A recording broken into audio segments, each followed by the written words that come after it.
Amigos, bienvenidos a una edición más de su programa, Yanaruna, un programa que se produce gracias al respaldo del Patronato Afroandino para la Cultura y el Desarrollo del Perú, siempre por el Canal Cultural del Perú. Por eso, debo de darle las gracias a nuestros socios fundadores, socios honorarios y colaboradores por el respaldo que nos ofrecen en la emisión de nuestros programas.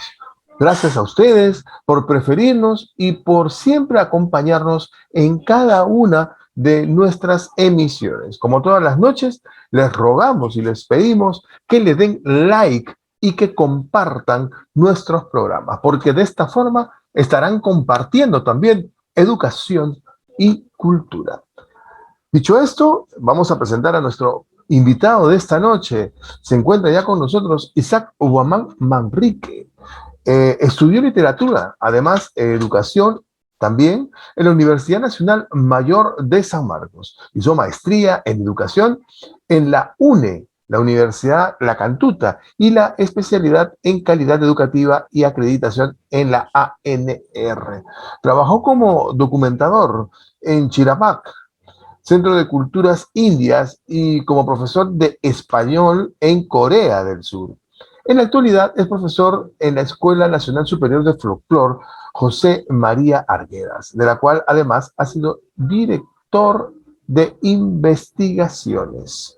Él ha publicado Waitar Yawar Mayu en 1987 y 1993, plaquetas de poesías quechua, y Tapi Tupi, 1996, plaqueta de poesía Hakaru, los libros La Voz del Trueno y El Arco Iris, literatura de Huancavelica en el año 2000 y 2012. Caballito Siete Colores en el 2016. Yo hablo quechua y tú, Fundamentos para hablar quechua, Chanca, en el 2017. La poesía quechua escrita en Huancavelica en el 2018 y Antología de la Poesía Escrita en Huancavelica en el 2020. Vamos a conversar con el maestro para que nos cuente sobre esta importante apuesta por el idioma y lo que nosotros siempre planteamos sobre este grave problema de que no nos podemos escuchar en nuestros idiomas natales, de origen, y que existe, aparte de tener ya un grave problema, esta intolerancia de sabernos quechohablantes y de mirarnos como tal. Pero vamos a invitarlo al profesor Isaac para que nos dé su saludo de bienvenida. Profesor, gracias por estar con nosotros esta noche aquí en Yanaruna. Buenas noches a Yanaruna. Mi agradecimiento por la deferencia de poder conversar un poco con la asociación Yanaruna, y estoy presto a las preguntas que me pueda usted realizar. Perfecto, profesor. Siempre hemos escuchado de los políticos hablar sobre las brechas sociales, que debemos acortar las brechas sociales. Y, ¿cómo podemos acortar las brechas sociales de discriminación, pobreza y otros, cuando las brechas idiomáticas son profundas? Y como lo decíamos al inicio, no permitimos a nuestros hermanos identificarse y mucho menos estamos preparados para oírlos en su lengua materna. ¿Cuál debería de ser la actitud de los ciudadanos, nosotros todos, y obviamente el perfil que debería de asumir el gobierno o el Estado en todo caso? Bueno, en primer lugar, habría que recordar que hoy día se hace memoria del 12 de octubre del año asiago de 1492. Entonces, desde 1492, 12 de octubre, la realidad latinoamericana ha cambiado totalmente. Nosotros los latinoamericanos tenemos dos de las civilizaciones más avanzadas del mundo antiguo, que son la cultura mesoamericana, la maya y azteca, además la cultura andina, que han contribuido con aportes en todo tipo de, hablemos un poco de agricultura, ganadería, tecnología. Aportó, o sea, le debe, por ejemplo, la cultura andina, la papa, el tomate, la piña y muchos elementos más, además de la quinoa y una serie de elementos que costaron a la cultura andina miles de años de domesticación. Como ustedes saben, la cultura andina tiene 20.000 años de historia. Entonces, imagínense todo lo que a este lado se tuvo que entender a la naturaleza, domesticarla y poder ofrecerle la cantidad de cosas que tenemos. En la actualidad, por ejemplo, tenemos por lo menos más de 150 especies de papa, una cantidad similar de maíz, y podemos hablar variedad de quinoa. Hay toda una cantidad de aporte de la cultura andina al mundo. Y, y a su pregunta podría yo decir que lamentablemente desde 1492 el mundo se volteó a este lado. O sea, ese mundo que era tan civilizado, porque algunos dicen que nos trajeron la civilización. Discúlpenme, en realidad no nos trajeron la civilización, nos trajeron la barbarie, porque no sé con qué derecho ellos eh, hicieron la declaración bajo la licencia de la Iglesia Romana de hacer un requerimiento y decir desde este momento estas tierras son nuestras, y firmaron ahí en papeles y se apropiaron, usurparon las tierras, y desde ese momento es que nos cayó toda la desgracia histórica, ¿no? Y la estamos pagando hasta ahora. Entre ellas, incluso está el malentendido que tenemos entre gente que habla un idioma y gente que habla otra, gente que nos diferencia incluso por el color de la piel, ¿no? Porque eso en tiempo de los incas, por ejemplo, no existía, existía la multiculturalidad, la interculturalidad, o sea, el respeto que habían, por ejemplo, los sabios incas. Tenían mucho respeto, incluso cuando conquistaban, vamos a llamarlo así, conquistaban otros pueblos, respetaban su religión, respetaban muchas cosas que tenían ellos. O sea, no era que como la iglesia romana vino a imponer la religión cristiana y católica, se impuso de manera militar y política. En el caso de los incas se respetaba esa cosa. Entonces, yo considero que el problema de la no interculturalidad se dio y se sigue dando hasta la actualidad. Entonces, cargamos una serie de prejuicios que nos han dejado, porque lamentablemente en los últimos esfuerzos de interculturalidad nos dicen que, bueno, ni usted ni yo es mejor que uno que el otro. Somos diferentes, o sea, tiene que haber respeto a las diferencias, pero eso todavía es palabra escrita, no es todavía una realidad. Perfecto. Es correcta esa apreciación.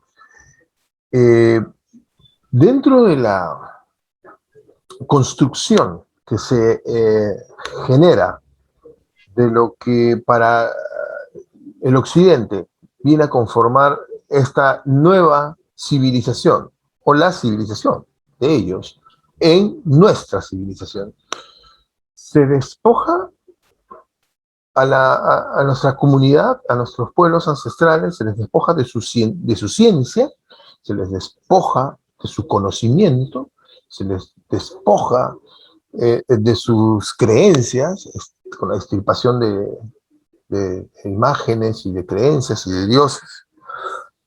y se implanta un régimen de presencia política, social, cultural, religiosa, es decir, en las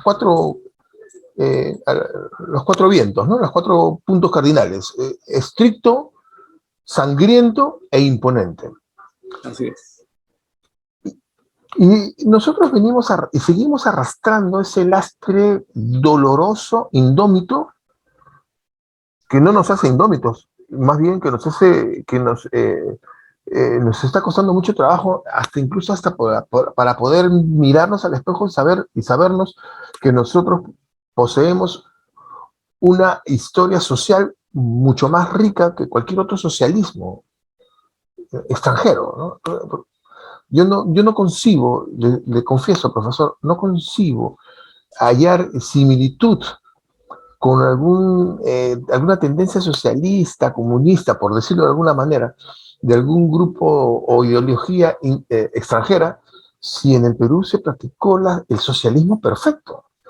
Un socialismo integrador, un socialismo repartidor, un socialismo hegemónico que hizo del imperio lo que fue, ¿no?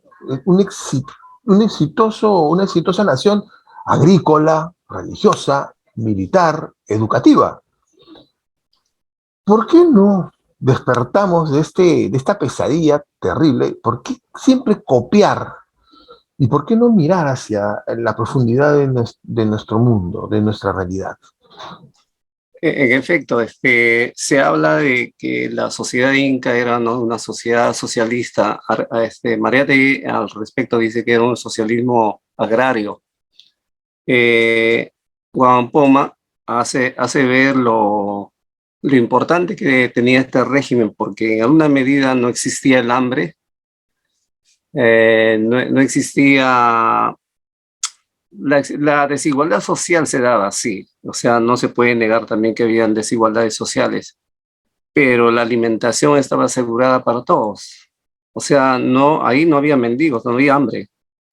El mismo Garcilaso de la Vega narra un episodio cusqueño donde ve a una vieja, como lo llama él, que era nativa, y que salía a mendigar, y él reflexiona en torno a eso porque el resto de la gente nativa tenían vergüenza de esta vieja que había optado actitudes muy españolas, porque la mendicidad no era propia de este lado. Entonces sentían vergüenza de esta señora habiendo acogido costumbres hispanas de la mendicidad. O sea, lo que hace ver Guamampoma de Ayala en sus crónicas y lo que hace ver Garcilaso es que se tenía una sociedad distinta, igualitaria en alguna medida en términos agrarios, porque acuérdese, a cada varón que nacía le daban un topo de tierra y a cada mujer le daban medio topo, un poco para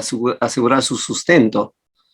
Ahora, sí había otras desigualdades, pero por lo menos estaba asegurado la parte de la comida, ¿no? Entonces, desde ese lado, muchos cronistas, algunos españoles, hacen ver que habían destruido y estaban destruyendo una sociedad que era tan igualitaria, tan distinta a la sociedad española y a la sociedad europea, ¿no? Entonces, León Pinelo, por ejemplo, un cronista, prácticamente al ver esta sociedad y al enterarse de cómo se vivía, prácticamente dice, este es el paraíso, ese es el paraíso del cual habla la Biblia. Entonces, prácticamente él y algunos otros cronistas quedan admirados ante lo laborioso que era esta gente, ante el aprendizaje rápido que tenía esta gente, ante la responsabilidad que tenía esta gente en el trabajo. Pero lamentablemente, cuando llegaron los españoles, en menos de 100 años, la población disminuyó de un 100% a un 30% más o menos. Estamos hablando de 12 millones más o menos, 10 o 12 millones, reducidos a 2 o 3 millones. Imagínense la hecatombe que hubo porque hubo un cataclismo, un genocidio que supera a la muerte de los judíos en la Segunda Guerra Mundial. Si en la Segunda Guerra Mundial murieron 6 millones de judíos, a este lado habrían muerto más de 8 millones por lo menos. Entonces esa gran diferencia hubo. Entonces hablamos de una sociedad que lamentablemente fue destruida. Y ahora nosotros podemos hablar de bicentenario como andinos, o sea, en 1824, cuando finalmente echamos a los españoles, podemos decir que nuestra vida cambió. No, para nada. ¿Ya? Ni siquiera los afrodescendientes podrían decir que había cambiado la realidad. No es sino hasta Ramón Castilla, que se libera al esclavo afrodescendiente en el Perú, pero tampoco Ramón Castilla hace una liberación con las intenciones de justicia, sino Ramón Castilla los libera porque le convenía liberar. Eso lo sabemos por historia. Entonces, tampoco vamos a decir que Castilla fue un voluntarioso, justo, humano, no. Eso nos las pintan en la historia, ¿no? Pero cuando vemos la realidad, la esclavitud que nos trajeron los españoles termina con Castilla, y el feudalismo, el gamonalismo, termina con Velasco en 1968.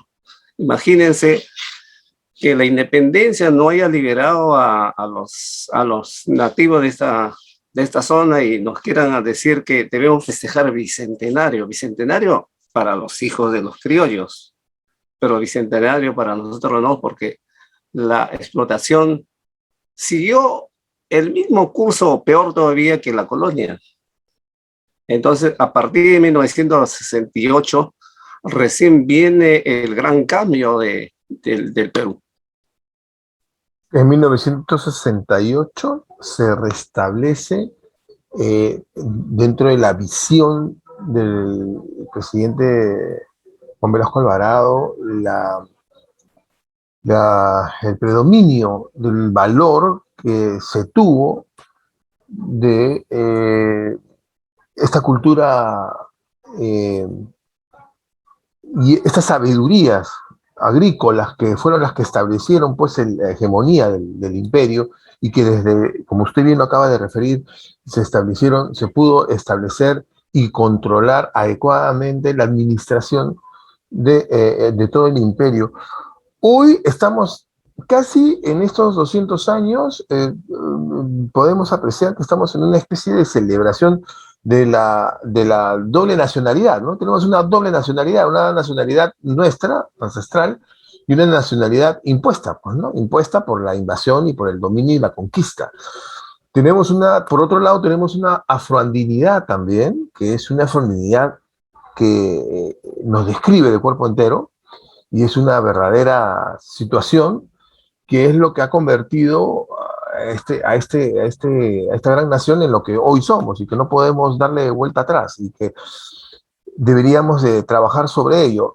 ¿Usted respalda lo que, por ejemplo, planteaba el escritor peruano, el Raúl Porras Barrenechea, cuando decía sobre el peruanismo? Es decir, necesitamos mirar nuestra verdadera raíz, matriz, y aceptar esta segunda raíz impuesta, sembrada en nosotros. Bueno, en términos generales no estoy muy de acuerdo con Porras, porque Porras es un hispanista. O sea, acá hay gente como Tello que es más de ideas más andinas, pero Porras es más hispanista. Es un poco a la pelea que incluso hoy día se da. Uno no puede negar que todavía hay gente que sigue pensando con su mentalidad hispánica. Hace poco, cuando llegó el rey de España, estamos hablando el rey de España llegó para la subida de la presidencia, la juramentación, y por ahí soltaron un video filmando a Belaúnde y otros señores congresistas al lado del rey de España, el rey de España sentado muy a las anchas, y escuchaba, veía, porque ahí el video, está ahí el video, y a estos congresistas también queriéndose congeniar y diciéndole al rey de España que yo amo España, para mí España está más cerca, que la ascendencia de mi familia de Galicia, cosas así. Entonces, fue ahí también Petrosi, también en realidad se me cae la imagen de este señor, que igualmente empieza a decir que él también se sentía orgulloso de tener la ascendencia española. Entonces, ya puede uno imaginar ese pensamiento hispánico que tienen estos señores a estas alturas, porque yo bien diría, yo no sé qué hacía ese señor, ese señor rey de España, cuando España en realidad nos debe toda esta desgracia, que nos debieran devolver todo el oro que se han llevado, y no estar dando aplausos y menos decirle su majestad, ¿no? Porque ahí era pues tratándole como si fuera parte de sus siervos. Entonces, imagínense aparentemente grandes hombres de buen pensamiento y ven al rey de España y le besan la mano. Entonces, a mí me parecía contraproducente. Pero por suerte hay gente que piensa que lo primero es lo nuestro, lo andino y lo amazónico, y también lo afroperuano. En la actualidad debe hablarse de Perú no solamente de la interculturalidad, en la cual tenemos que tener muy presente el aporte y la parte que es la cultura afroperuana, pero también la cultura china, pero también la cultura japonesa, también la cultura tirolesa. Ahora somos ricos por el aporte que dan. Uno no puede imaginar si la cultura afroperuana, por ejemplo, si no hubiera estado en el Perú, imagínense cuántas cosas no tendríamos en la actualidad. Música, gastronomía y otras cosas, ¿no? Igual podemos decir de los chinos, igual podemos decir de los japoneses y también de los tiroleses. Además, los aportes de los italianos y todo, ¿no? Pero fuerte, fuerte la cultura afroperuana, ¿no? O sea, sí, son parte del Perú. Entonces, bajo esta interculturalidad de no creernos ni mejor ni peor, sencillamente diferentes, tenemos que construir el Perú, pero lamentablemente no se está construyendo el Perú desde el lado de la política nacional. En realidad estamos construyendo esto desde abajo, ¿no? Porque todo lo estamos transformando por el peso mismo que tiene el pueblo, no porque los políticos han permitido transformar y ir con una inclusividad de querer un nuevo Perú inclusivo, tolerante, sino todavía estamos todavía con pensamiento con sabores de hispanista, como le acabo de comentar, y gente que todavía en la actualidad, más allá de lo hispánico, gente que está muy alienada y cree que lo extranjero, ya sea lo europeo o lo norteamericano, es mejor que lo peruano. Yo creo que ese tipo de alienación también se debe combatir, porque para mucha gente, si un gringo dice algo, eso es válido, pero si dice un peruano, eso no es válido. Y eso para nosotros es el peso del prejuicio que tenemos. Pensar que lo extranjero pesa más que lo nacional, no me parece. Pero eso lamentablemente está saliendo desde abajo y no desde nuestros gobernadores, no desde la política nacional del gran cambio por una democracia verdadera y por una justicia de verdad, una justicia histórica de verdad. Perfecto. Sí, y no solamente ese videíto de la UNE que fue ridículo en toda su extensión de la palabra, sino que no solamente con eso, congresista Juan Lizarzaburu, que se tomó la libertad de enviar un documento a nombre del Congreso de la República, bueno, a nombre de su despacho, pero que obviamente él es congresista de la República, a pedirle perdón al rey por, según él, el maltrato que recibió en el momento que, como usted también lo señaló, ¿no?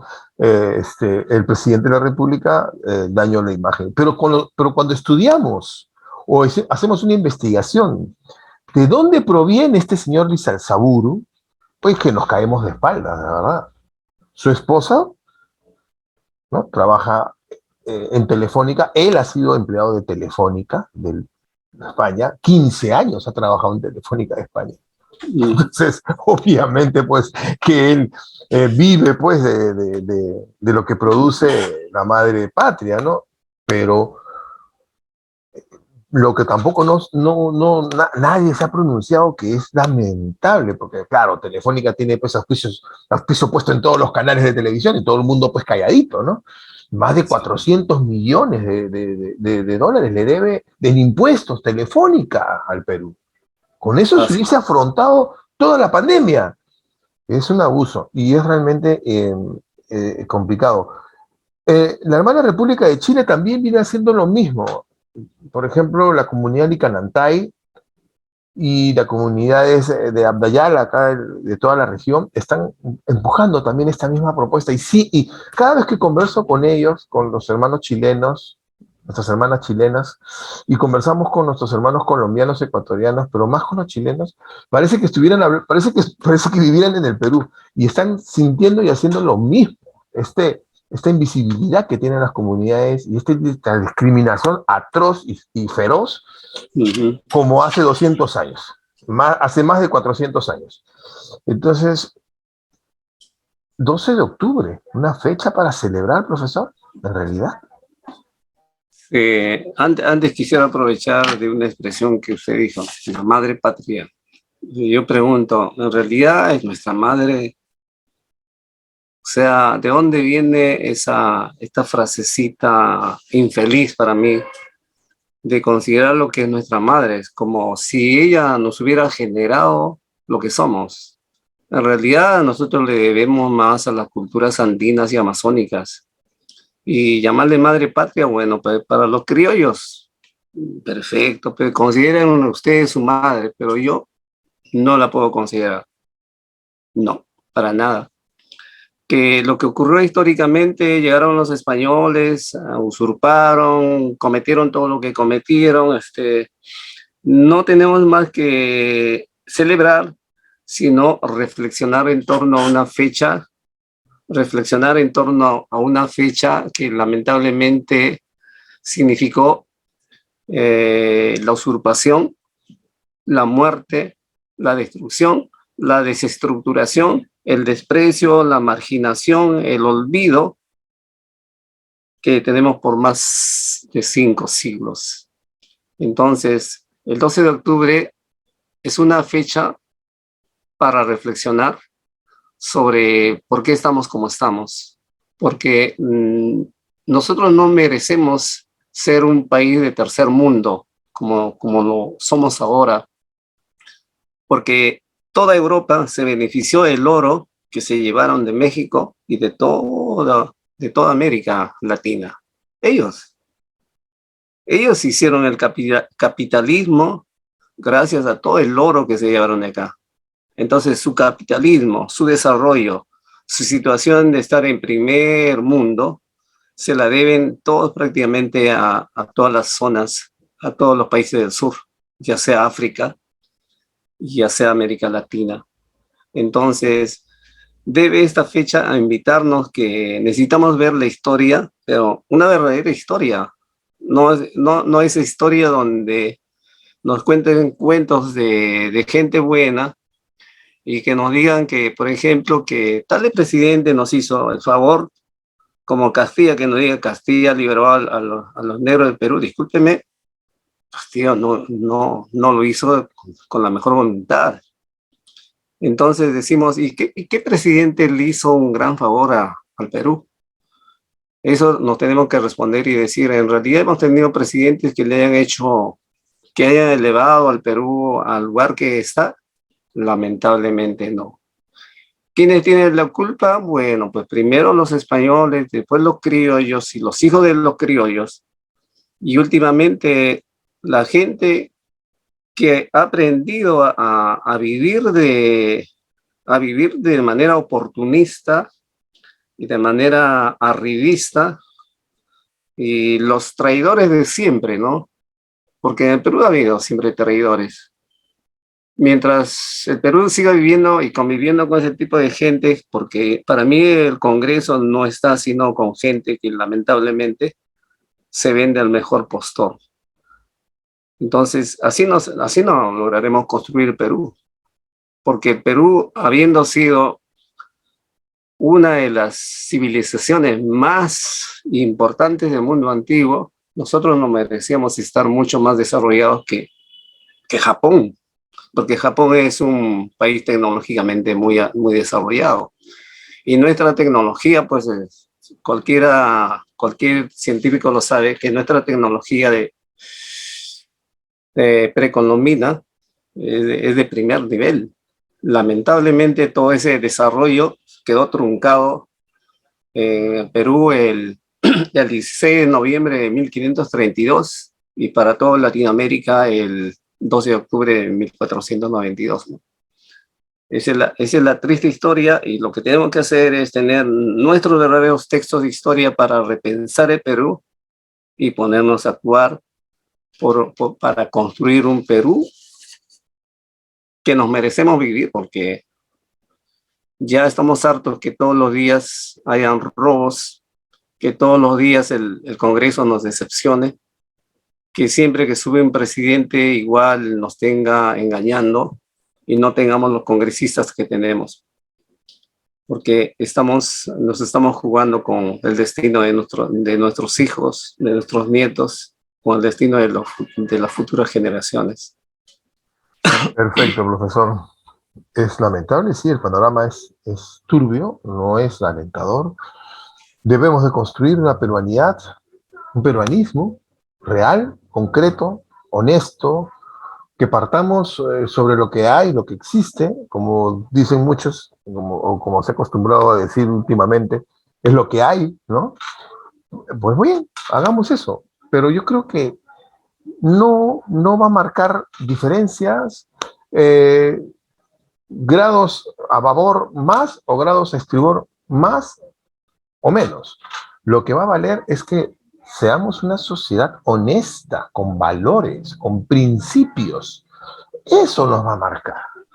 No nos va a marcar si somos más oscuros, o somos más andinos, o somos más chinos, o somos más amarillos, o somos más rosados.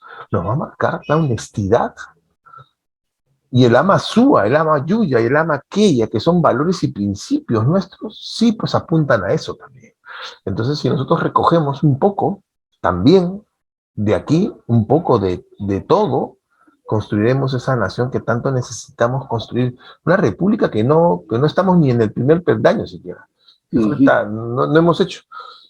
2021, el primer año del tercer centenario. ¿Qué cosa estamos construyendo para el tercer centenario? Como usted lo acaba de decir perfectamente, profesor, ¿qué cosa vamos a dejar en esa cápsula del tiempo? ¿Qué vamos a dejar de acá 100 años más, cuando abran la cápsula?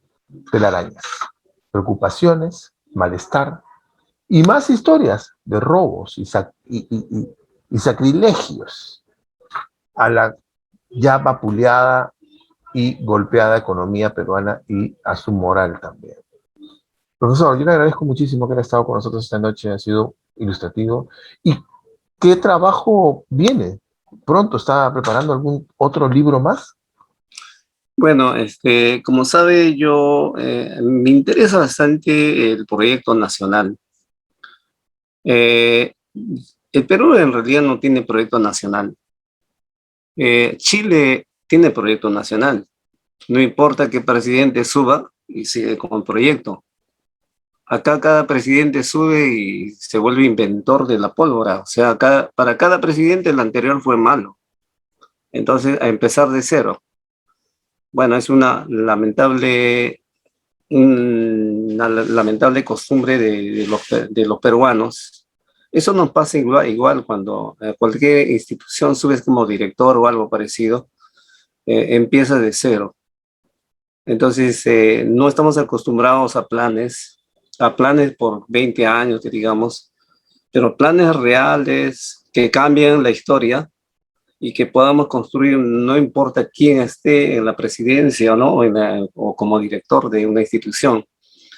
Ahora, nosotros tenemos que cambiar, obviamente tenemos que cambiar, pero eso tiene que venir desde la educación. O sea, si vamos a cambiar, a ser honestos, a tener amor por nuestro país, eso tiene que venir desde la escuela. Pero cuando hacemos una comparación, Japón cambió desde la era Meiji, estamos hablando de 1862. Estados Unidos cambió de la Guerra de la Secesión de 1865.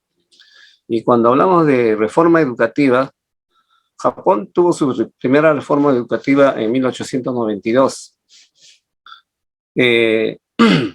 Japón es vencido por Estados Unidos y Japón luego de eso se embarcó a hacer una reforma educativa que lo llevó ya para hacer el cambio de pensamiento ya postindustrial.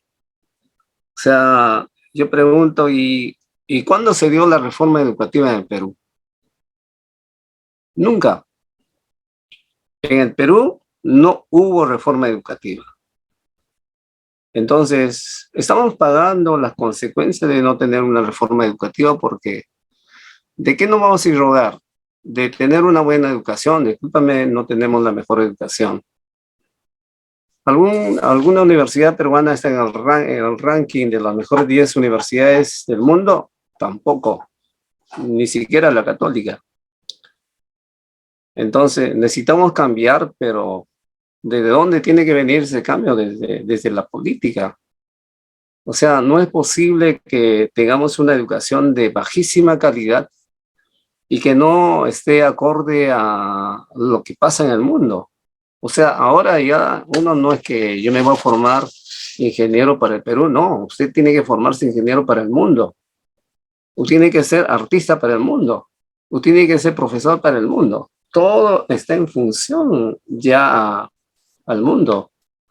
Entonces, lamentablemente la educación, como les vuelvo a decir, la reforma educativa no se ha dado, por lo tanto estamos ahí esperando que haya el cambio. Entonces, por ahí hay parches y parches y parches y no estamos en el verdadero cambio.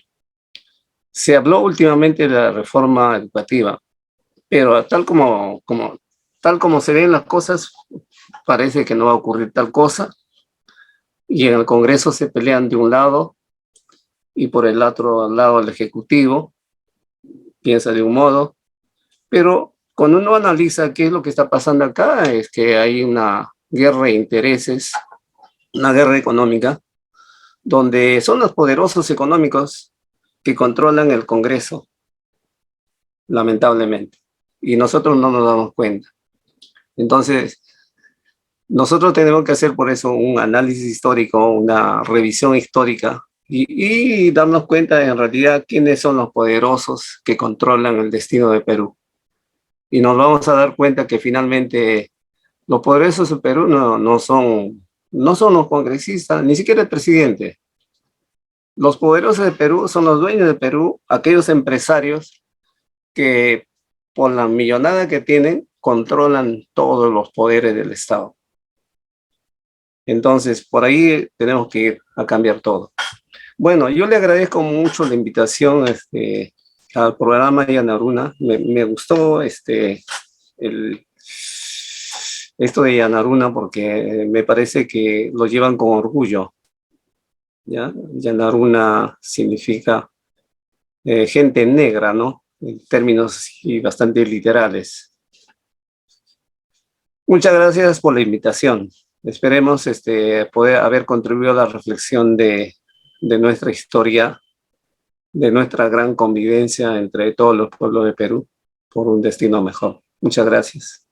Gracias a usted, profesor. Por supuesto, estoy convencido que esta noche hemos ayudado a poder ver, visibilizar esta comprensión que es importante en la participación y el concurso de todos en esta tarea maravillosa de amarnos, reconquistarnos sentimentalmente, reencontrarnos amorosamente con la patria, porque lo que uno no conoce no ama, y lo que uno no ama no cuida. Así Entonces, es. si nos enamoramos nuevamente de nuestra patria, la vamos a cuidar y la vamos a preservar.